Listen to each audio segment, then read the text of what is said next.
하나님 말씀은 역대상 17장 22절에서 24절까지 말씀입니다. 역대상 17장 22절에서 24절 함께 봉독합니다. 주께서 주의 백성 이스라엘을 영원히 주의 백성으로 삼으셨사오니 야훼여 주께서 그들의 하나님이 되셨나이다. 야훼여 이제 주의 종과 그의 집에 대하여 말씀하신 것을 영원히 견고하게 하시며 말씀하신 대로 행하사 견고하게 하시고 사람에게 영원히 주의 이름을 높여 이르기를 만군의 야훼는 이스라엘의 하나님 곧 이스라엘에게 하나님이시라 하게 하시며 주의 종 다윗의 왕조가 주 앞에서 견고히 서게 하옵소서. 아멘. 주가 일하시네라는 제목으로 함께 하나님 말씀 나누기를 원합니다. 함께 따라 고백할까요? 주님이 일하십니다. 주님이 일하십니다. 오늘도 예배 안에 주님 성령으로 일하고 계시고 저와 여러분 만나주시고 또 하나님의 큰 은혜가 예배 안에서 함께 하실 줄로 믿습니다. 우리 신앙생활에 나가면서 한 번쯤은 다 고민하며 갈등해 본 적이 있지 않을까라는 생각을 해보게 됩니다.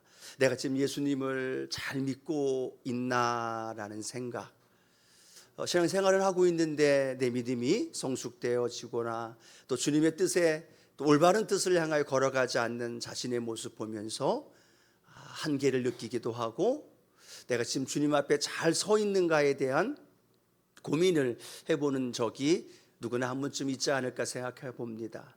한계 앞에, 삶의 문제 앞에, 절망 앞에 또 눈물 흘리면서 낙심하고 있는 자신의 모습 보면서 주님께 더 가까이 나아가야 하는데 세상으로 더 가까이 나아가려고 하는 우리의 모습을 보면서 그런 갈등과 고민들은 신앙생활하는 모든 사람들에게 한 번쯤은 있지 않을까라는 생각을 해보게 됩니다. 오늘 왜 제가 이런 말씀을 하냐면 오늘 우리가 역대기서를 함께 말씀을 나누는데요, 역대기서에 있는 그 당시, 기록하고 있는 그 당시 이스라엘 백성들의 모습이 바로 이런 모습이었던 것을 보게 됩니다. 바벨론에서 70년 포로 생활 이후에 하나님 은혜 안에 극적으로 가나안 땅에 돌아오게 됩니다. 하나님의 은혜를 기대하고 하나님 행하신 일을 찬양하면서 돌아왔고 또 여러 가지 어려움 속에서도 작지만 하나님 은혜 안에 성전을 짓게 되어지고 성전 안에서 신앙생활에 나갑니다. 다윗의 영광, 솔로몬의 영광이 우리에게 다시 돌아오겠지, 하나님이 포로에서 우리를 귀환하셨으니까 놀라운 일을 이루겠지, 그런 신앙생활을 하면서 시간이 지나가지만 삶의 변화는 별로 없고 그러면서 그들의 마음속에 내가 지금 하나님을 잘 믿고 있는가, 또 하나님이 우리를 잊어버린 건 아닌가, 또 하나님이 계속해서 우리에게 은혜를 부어주시는 것이 맞는가, 그러면서 그들의 마음속에 회의를 느끼면서 이방 민족들과 결혼을 하기 시작하고 세상을 향해 걸어나가기 시작하는 그러한 이스라엘 백성들을 향한 그 말씀이 오늘 역대기서에 담겨져 있다라는 걸 생각해 보면 우리가 역대기서를 읽을 때 더 큰 은혜가 있게 될 줄로 믿습니다. 그런데 그 역대기서에 기록되어 있는 그러한 상황과 환경 속에 있을 때 오늘 본문은 뭐라고 말하고 있느냐? 다윗을 통하여 이루셨던 하나님의 역사가 이스라엘 백성들에게 계속해서 하나님은 일하고 계십니다. 그 말씀이 선포되어진 거예요. 그리고 그 말씀이 선포되어진 그 말씀이 오늘 다윗의 고백을 통해서 하나님이 일하고 계시다고 말씀하시는데 그 일하고 계시는 은혜가 오늘 지금 우리의 삶의 현장 안에 임하여 주옵소서. 그 말씀하신 대로 이루어지길 원합니다. 이루어지기를 고백합니다. 그 고백이 오늘 본문에 나와 있는 말씀이라는 거죠. 여러분, 우리의 삶의 현장 안에 하나님은 졸지도 아니하시고 주무시지도 아니하시고 우리를 지키시면서 보호하시면서 하나님은 일하고 계십니다. 우리가 느끼지 못하더라도, 우리가 그 하나님을 만나지 못해서 마음의 안타까움 속에 있을지라도 하나님은 여전히 일하고 계시고 살아계시고 은혜 부어주시고 그 하나님의 놀라운 일들을 이루어가고 계시다는 굳건한 믿음 흔들리지 말고 또 그 안에서 승리하는 저와 여러분 되기를 주님의 이름으로 축복합니다. 그러한 하나님이 일하시는데 역대상을 통해서 어떻게 하나님은 일하고 계시는가, 우리 성경의 배경과 저와 여러분의 인생의 역사하심을 함께 나눌 텐데요. 첫 번째로 하나님은 사람을 통해 일하고 계신다라는 거죠. 함께 따라합니다. 사람을 통해 일하십니다.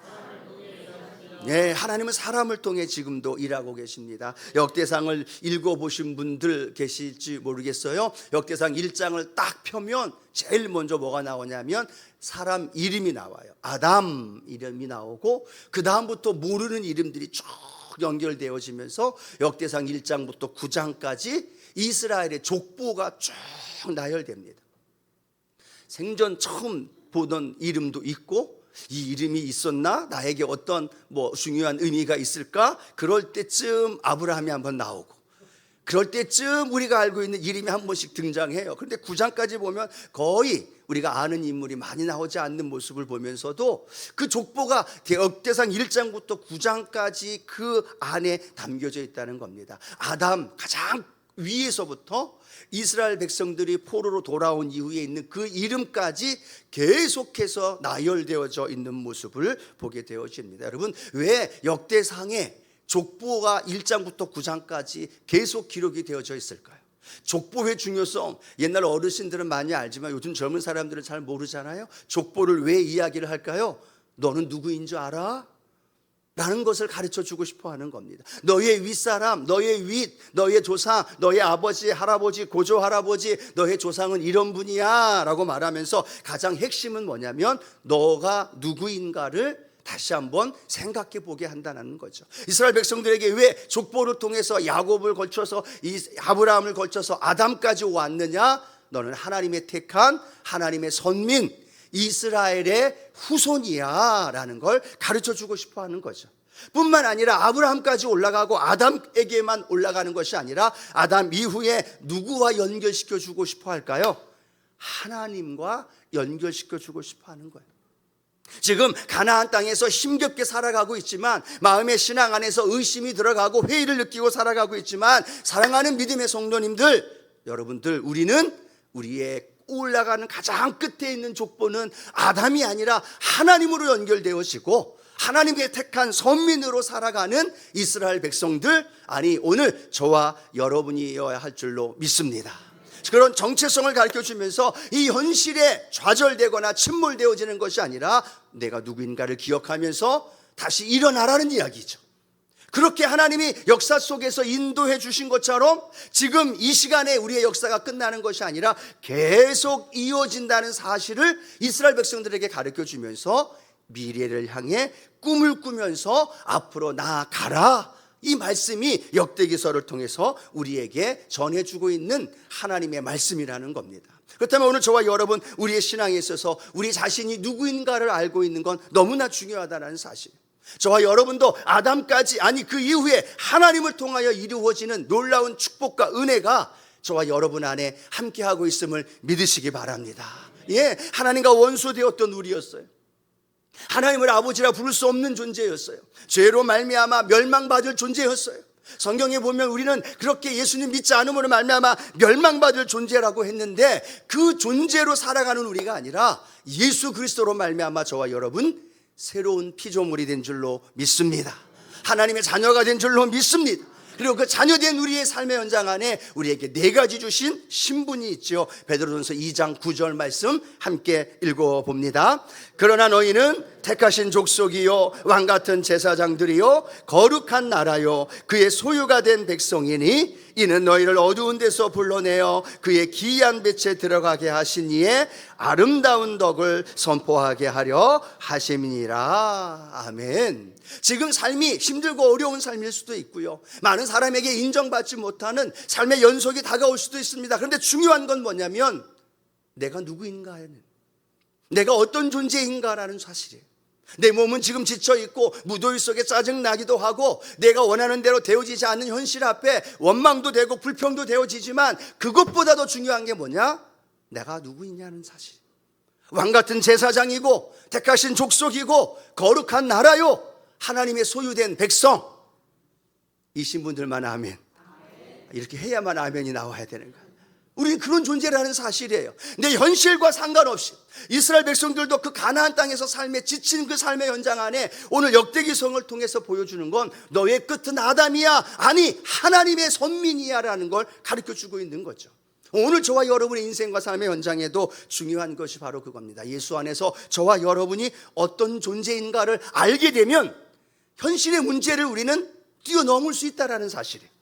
예수님 안에서 내가 하나님의 자녀가 되고 새로운 피조물이 되어졌고 나는 하나님의 거룩한 존귀한 자녀라는 걸 기억하면 현실 앞에 주저앉는 것이 아니라, 문제 앞에 포기하는 것이 아니라, 절망스러운 삶의 현장 앞에서 좌절하며 슬퍼하는 것이 아니라, 그렇지 나는 하나님의 자녀야, 그렇지 나는 왕같은 제사장이야, 그래 나는 이 현실에 묶여서 살아가는 존재가 아니라 내 삶을 하나님이 인도하시는 하나님의 능력의 사람으로 왕같은 제사장으로 살아가는 거야. 이 믿음으로 우리가 일어나면서 믿음 안에서 달려갈 수 있는 저와 여러분 되어지기를 주님의 이름으로 축원합니다. 왜 주저앉아 있을까요? 왜 좌절하고 있을까요? 똑같이 믿음 안에서 살아가는데 어떤 사람은 문제 앞에서 뛰어넘는 사람이 있는가 하면 어떤 사람은 문제 앞에 절망하는 사람이 있어요. 어떤 사람은 환경 앞에서 근심하고 슬퍼하는 사람이 있는가 하면 그 환경을 뛰어넘어 하나님의 축복의 상황으로 바꾸어 가는 사람이 있다는 거죠. 거기에 가장 키워드가 뭐냐면 내가 누구인가, 나는 누구인가에 대한 분명한 정체성을 갖고 있는 사람은 그 현실과 한계를 뛰어넘는 하나님의 축복의 사람인 줄로 믿습니다. 지금 프랑스의 파리에서 열심히 지금 올림픽이 진행이 되고 있습니다.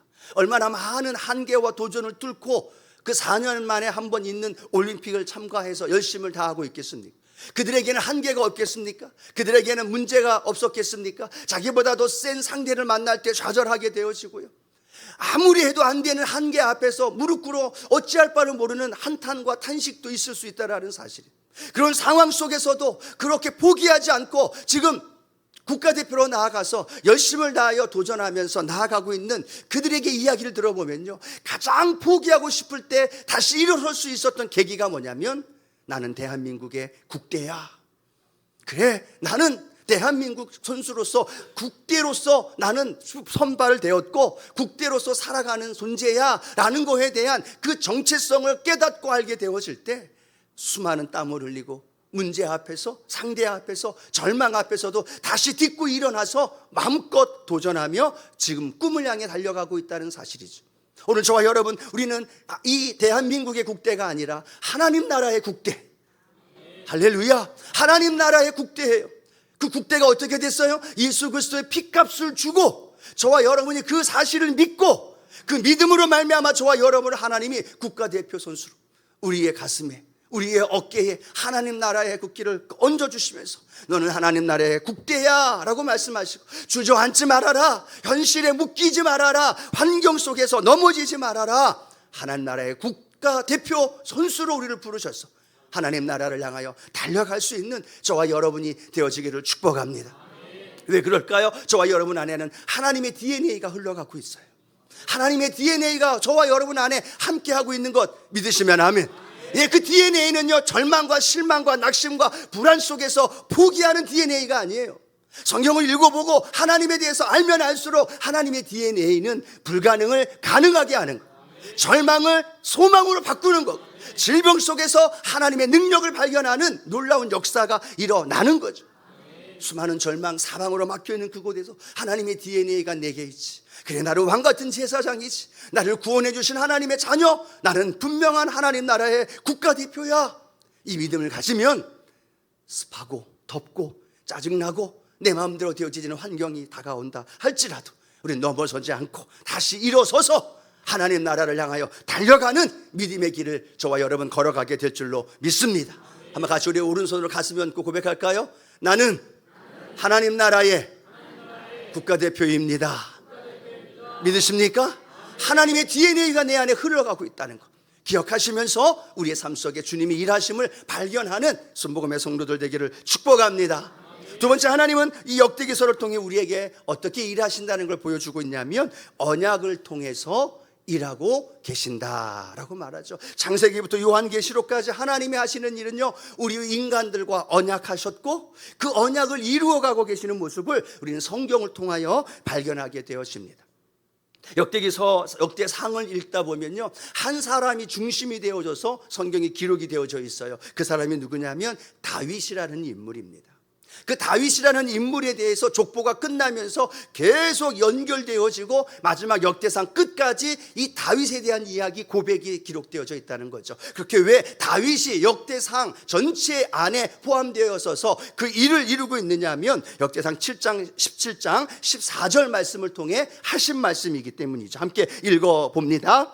내가 영원히 그를 내 집과 내 나라에 세우리니 그의 왕위가 영원히 견고하리라 하셨다 하라. 아멘. 하나님이 선지자를 통해서 다윗에게 약속하신 말씀입니다. 내 집과 너의 집과 그리고 너의 왕위와 내 자손과 그 모든 것들이 영원히 견고하리라. 너의 후손을 통해서 왕이 세워지고 너의 후손을 통해 메시아가 태어나고, 누가 누구에게 약속하셨어요? 하나님이 다윗에게 언약하셨다는 것. 그리고 하나님은 다윗의 약속하신 언약을 이루기 위하여 하나님의 놀라운 일들을 이루어가고 있다는 거죠. 역대상을 제가 지난 한 주간 계속 읽고 또 묵상하는데 조금 특이한 점을 발견한 것이 있는데요, 이 족보가 끝난 다음에 다윗의 이야기를 쭉 기록하면서 보면 이 다윗과 함께 했던 용사들의 일들, 용사들의 이름이 기록이 되고 그 용사가 어떻게 했고 어떤 싸움에서 어떤 공적을 이루었는지를 기록이 되어집니다. 또 다윗과 함께 했던 제사장의 이름이 기록이 되어 있어요. 또 다윗과 함께 했던 선지자들의 이름이 쭉 기록이 되어 있어요. 쭉 읽으면서 굳이 이 용사들의 이름, 용사들의 그 활약을 이렇게 길게 적을 필요가 있을까? 제사장이나 선지자나 이런 모습들을 굳이 이렇게 기록할 게 필요가 있을까? 더 좋은, 더 하나님 안에서 역사하신 말씀들을 많이 기록해도 좋을 텐데 라는 그 생각을 해보면서 저에게 주신 깨달음이 뭐냐면, 왜 용사들을 기록하고 제사장들과 선지자들을 기록하면서 다윗의 생애를 기록했느냐 하면, 이 모든 것들을 기록하면서 하나님은 다윗과의 언약을 이루어가고 있다는 사실을 보여주고 있다는 사실이에요. 용사들을 만나게 하고 싸움에서 이기게 한 것, 때로는 전쟁을 치르게 하고 때로는 나단 선지자를 만나고 때로는 제사장을 세우고, 그 모든 일들이 하나님의 관심이 뭐였냐면 다윗과 언약을 맺어가는 과정을 성경을 통하여 기록하고 있다는 거예요. 누가 봐도 다윗하고 약속한 것 하나님 그렇게 이루어가고 있구나라는 사실을 가르쳐주고 있다는 사실이죠. 이걸 읽고 있는 이스라엘 백성들, 바벨론에서 포로로 돌아온 다음에 회의 속에서 신앙의 갈등 속에서 살아가는 그들이 보면서 그렇구나, 하나님은 다윗과 언약하신 것을 다윗에게서만 응답하신 것이 아니라 지금도 그 언약은 계속되고 있구나, 이걸 지금 가르쳐주고 싶어 하는 거예요. 신앙 안에서 갈등하고 있고 하나님이 우리를 잊어버린 것 아닌가, 하나님의 언약이 지금도 우리와 계속 이어지고 있는가, 그 고민을 하고 있는데 역대상을 읽으면서 그들은 깨닫는 겁니다. 다윗과 언약하신 하나님이 지금도 그 언약을 이루고 계시는구나. 포로에서 우리를 가나안 땅으로 인도해 주셨고 성전을 지으며 이 믿음의 길을 걸어가는 것 하나하나 모든 것이 우연히 되어진 것이 아니라 삶의 현장에 하나님이 일하고 계셨고 그 일하심은 언약을 통하여 지금까지 역사하셨구나. 여러분, 이 말씀 속에서 우리는 깨달아야 됩니다. 그러면 하나님이 저와 여러분과 어떤 언약을 맺으셨을까요? 하나님이 저와 여러분과 오늘도 하나님은 일하고 계시는데, 우리의 인생에서 하나님은 역사하고 계시는데 그냥 역사하시는 것이 아니라 언약을 통해 역사하신다면, 그럼 오늘 저와 여러분과 하나님과 어떤 언약을 맺었는지를 알아야죠. 그래야 그 언약을 붙들고 그 언약 안에서 이루심을 기대하고 그 언약을 실천하며 살아갈 수 있게 되어진다는 거예요. 오늘 주님께서 오늘 누가복음 22장 20절 보면 성찬을 대하면서 제자들에게 하신 새 언약에 대한 말씀을 하고 계십니다. 우리 누가복음 22장 20절 함께 읽어봅니다. 이 잔은 내 피로 세우는 새 언약이니 곧 너희를 위하여 붓는 것이니라. 예수님이 예수 그리스도의 피로 말미암아 저와 여러분에게 무엇 하셨어요? 새 언약을 맺으셨어요. 이건 제자들에게만이 아니라 그 피를 믿는 저와 여러분에게도 그 언약은 유효하다는 사실이에요. 그 피를 믿는 자들에게 새 언약을 주셨는데, 예수의 피를 믿는 자들에게 용서받은 의인, 하나님의 자녀가 되는 놀라운 언약을 우리에게 주신 줄로 믿습니다. 그 언약을, 예수 그리스도의 피를 믿는 자들에게 성령의 충만함을 주시고 아브라함의 복을 우리에게 주시고 우리에게 연약한 질병들을 치료해 주시는 그 십자가의 보혈의 능력의 언약, 그리고 그 이 땅에서만이 아니라 영원한 하나님의 나라로 우리를 인도해 주시는 그 놀라운 십자가의 피, 그 십자가의 은혜가 오늘 저와 여러분에게 언약으로 맺어 주셨다는 것. 여러분, 그 언약이 어떻게 되셨을까요? 요한복음 19장 30절 이렇게 기록합니다. 함께 합니다. 예수께서 신 포도주를 받으신 후에 이르시되 다 이루었다 하시고 머리를 숙이니 영혼이 떠나가시니라. 아멘. 주님은 우리에게 언약하셨어요. 믿으시면 아멘. 그런데 그 언약을 어떻게 하셨어요? 다 이루었어. 십자가의 피, 십자가의 승리를 통해 다 이루었다라고 말씀하시며 저와 여러분의 삶에 약속하신 걸 다 이미 이루어 주셨다는 거예요. 아멘. 그 이루어 주신 언약이 오늘 내 삶의 현장 안에 계속해서 제 언약이 갱신되고 다시 한번 이루어지고 다시 한번 성취되어지는 과정을 하나님은 오늘도 일하고 계시다는 거예요. 여러분, 그 언약을 붙들고 믿고 살아가고 계시는 분들만 아멘. 그 언약이 오늘 내게 주시는 언약이라고 믿는 분들만 아멘. 그 언약이 오늘 내 안에 믿어지면 그 피가 내게 주신 구원의 은혜, 그 피가 내게 주신 승리의 축복, 그 피가 내게 주신 놀라운 하나님의 살아계신 은혜를 믿고 나아가면 하나님은요, 그 언약을 중심으로 내 삶에 역사하신다는 거예요. 그 언약이 말씀이고 그 언약이 하나님의 주신 은혜의 복음이고 그 언약이 예수 그리스도 안에 주신 놀라운 생명인 줄로 믿습니다. 그럼 그 언약이 여러분 안에 살아 움직여야 돼. 그 언약이 오늘도 내 마음속에 믿어져야 돼. 그 언약으로 내 안에 가득 채워져야 돼요. 그래야만 그 언약이 내 삶에 이루어지지. 언약을 믿지도 않고 있고 복음을 믿지도 않고 있고 그 십자가의 보혈로 우리에게 주신 새 언약을 내가 알지도 못하고 있는데 어떻게 그 하나님의 은혜가 내 안에 이루어질 수 있느냐는 얘기. 절망이 다가오고 믿음이 흔들린다 할지라도 맞아, 예수 그리스도의 십자가의 그 은혜와 그 언약은 오늘도 나를 통해 이루어집니다. 오늘도 나를 통해 역사합니다. 원수마귀는 떠나가고 질병도 떠나가고. 왜요? 주님이 언약하셨고 주님이 다 이루었다라고 도장도 찍으셨고 성령을 통하여 우리에게 인쳐 주셨다는 거예요. 그걸 믿고 믿음으로 어려운 문제와 삶의 현장에서 담대히 일어나 하나님의 일하심을 경험하는 믿음의 성도들 되기를 축복합니다. 마지막 세 번째로 또 오늘 역대상을 통하여 하나님이 어떻게 일하시느냐, 성전 예배를 통해 일하고 계시는 모습을 보게 됩니다. 역대기서도 열왕기서와 왕들의 이야기예요. 이스라엘의 왕들의 이야기, 똑같은 내용, 거의 비슷한 내용입니다. 그런데 가장 큰 차이점이 뭐냐면 역대기는 성전 예배의 중심, 성전을 중심으로 왕들이 어떻게 통치했느냐를 그 안에 기록하고 있다는 사실이에요. 그러면 역대기를 읽다 보면 계속되어지는 강조점이 뭘까요? 성전, 성전제사, 성전이란 말이 반복되어집니다. 그래서 족보에도요, 하나님의 성전을 맡고 있는 레위 지파들의 그 족보를 굉장히 많은 부분을 할애합니다.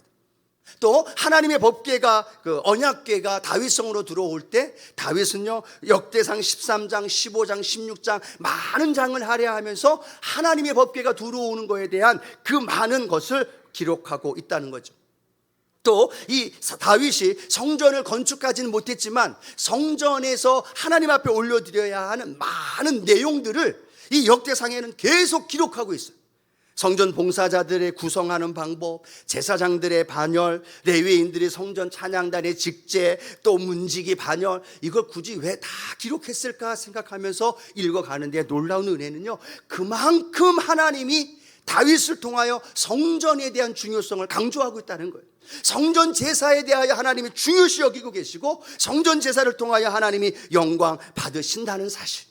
오늘 우리가 드려지는 이 예배가, 이 교회 안에서 하나님 앞에 드려지는 이 예배가 하나님 기뻐 받으시는 예배로 인도되어지는 줄로 믿습니다. 예, 다윗은요 또 이렇게 역대상 29장 3절 마지막 부분도 성전에 대한 강조성을 이렇게 고백합니다. 함께 합니다. 성전을 위하여 준비한 이 모든 것 외에도 내 마음이 내 하나님의 성전을 사모함으로 내가 사유한 금 은으로 내 하나님의 성전을 위하여 드렸노니. 모든 걸 준비합니다. 그러면서 자신의 사비를 털어서도 성전을 위해서 준비되어지는 다윗의 모습. 또 세번역 시편 27편 4절에는요 다윗이 성전을 향한 간절한 마음의 고백이 이렇게 기록합니다. 함께 읽어봅니다. 주님, 나에게 단 하나의 소원이 있습니다. 나는 오직 그 하나만 구하겠습니다. 그것은 한평생 주님의 집에 살면서 주님의 자비로우신 모습을 보는 것과 성전에서 주님과 의논하면서 살아가는 것입니다. 아멘. 다윗의 소원은 하나예요. 그거 하나만 구하겠다고 이야기를 합니다. 그건 주님의 집에 살면서 주님의 전에서 주님과 대화하고 주님과 교제하고 주님과 의논하며 살아가는 것, 그것이 오직 다윗의 소원이었고 그것 하나만 구하고 있다는 사실. 여러분, 이렇게 다윗이 하나님의 성전을 향한 갈망과 사모함이 왜 역대상에 기록이 되어 있을까요? 그것은요 그들이 70년 이후에 가나안 땅에 돌아온 다음에 성전을 지었습니다. 그런데 그 성전은 작고 보잘것없어요. 그러면서 성전 중심으로 살다가 점점점 그들의 인생이 성전의 영광을 기대했는데 그 삶의 문제가 해결되어지는 걸 기대했는데 그게 자기가 원하는 때에 되어지지 않으니까 그들의 발걸음이 점점 성전이 아니라 세상을 향해 나가기 시작합니다. 자기의 이익, 자기의 집, 자기의 본토, 자기의 삶을 추구하며 살아갑니다. 성전 중심의 삶을 잃어버리고 자기 중심으로, 그리고 더 나아가 이방 여인들과 결혼을 하게 되고 하나님이 아닌 세상과 더불어 음란과 더불어 하나님이 멀리하는 것들, 그것들을 향하여 걸어가고 있는 이스라엘 백성들의 모습을 보면서 역대기서는 그렇게 얘기하는 겁니다. 아닙니다. 당신들이 지금 성전을 등지고 세상을 향해 나갑니까? 다시 성전으로 돌아와야 다윗의 영광과 그 축복과 그 능력이 당신들의 삶 가운데 이루어집니다. 그걸 기록하고 있다는 거죠. 그러면 이것이 왜 오늘날 저와 여러분의 삶의 현장 안에 읽어져야 할 하나님의 말씀일까요? 오늘도 동일하다는 겁니다. 우리의 인생이 하나님의 성전을 향하여 나아가는 발걸음보다 세상을 향하여 나아가는 발걸음. 서주예전에 나와서 하나님과 대화하고 교제하고 의논하며 주님 전에 거하는 삶이 기쁨과 감사의 삶이 아니라 세상에 더 많은 즐거운 것들, 세상에 더 많은 달콤한 것들을 향하여 걸어가는 이 시대의 사람들에게 오늘 역대기서는 말합니다. 아닙니다. 다윗이 성전 중심으로 살아갔을 때 그의 영광이 임했던 것처럼, 그의 축복이 임했던 것처럼 믿음의 성도들이여 성전 중심으로, 교회 중심으로 그 교회 안에서 하나님의 은혜와 능력을 구하며 체험할 것을 말하고 있다는 사실. 오늘 저와 여러분이 성전 중심, 교회 중심으로 하나님 앞에 그 믿음의 길을 달려가는 복된 삶이 되어지기를 주님의 이름으로 축원합니다. 그래야 우리의 삶에서 주신 은혜를 누리고 세상에 나가서 빛과 소금의 역할을 감당할 수 있다는 거예요. 세상에서의 빛과 소금의 역할은 세상에서 누릴 수 있는, 세상에서 할 수 있는 영역보다도 주님 전에서 누리는 은혜와 그 성령의 충만한 은혜를 가지고 세상에서 빛과 소금의 역할, 그리스도의 향기를 나타나는 일들을 바랄 수 있다는 사실을 우리에게 말씀해 줍니다. 우리 사랑하는 성도 여러분, 우리 삶의 현장 안에 날마다 하나님의 성전 중심, 교회 중심, 그리고 그 교회가, 그 성전이 여기 건물이 아니라 저와 여러분이 되기를 축복하고, 저와 여러분이 머무는 가정이 되길 축복하고, 사업장이 되길 축복하고, 그 성전을 향한 사모함, 주님을 향한 사모함이 함께하는 그곳에 하나님의 나라가 이루어진 놀라운 축복의 역사가 일어나게 될 줄로 믿습니다. 우리가 잘 압니다. 유럽 기독교 국가였습니다. 독일이나 영국이나 프랑스나 기독교 국가였어요. 그 찬란한 교회 건축을 보십시오. 그 찬란하고 영광스럽고 많은 이들에게 알려졌던 그것이 지금은 관광 명소가 되었어요. 모스크로 바뀌어졌고 클럽으로, 술집으로 바뀌어져 있어요. 왜 그 모습이 그렇게 되어졌을까요? 하루아침에 그렇게 됐을까요? 아니요. 그 모습이 지금은 미국으로, 그 모습이 지금은 한국으로 오고 있다는 이야기들을 많이들 하죠.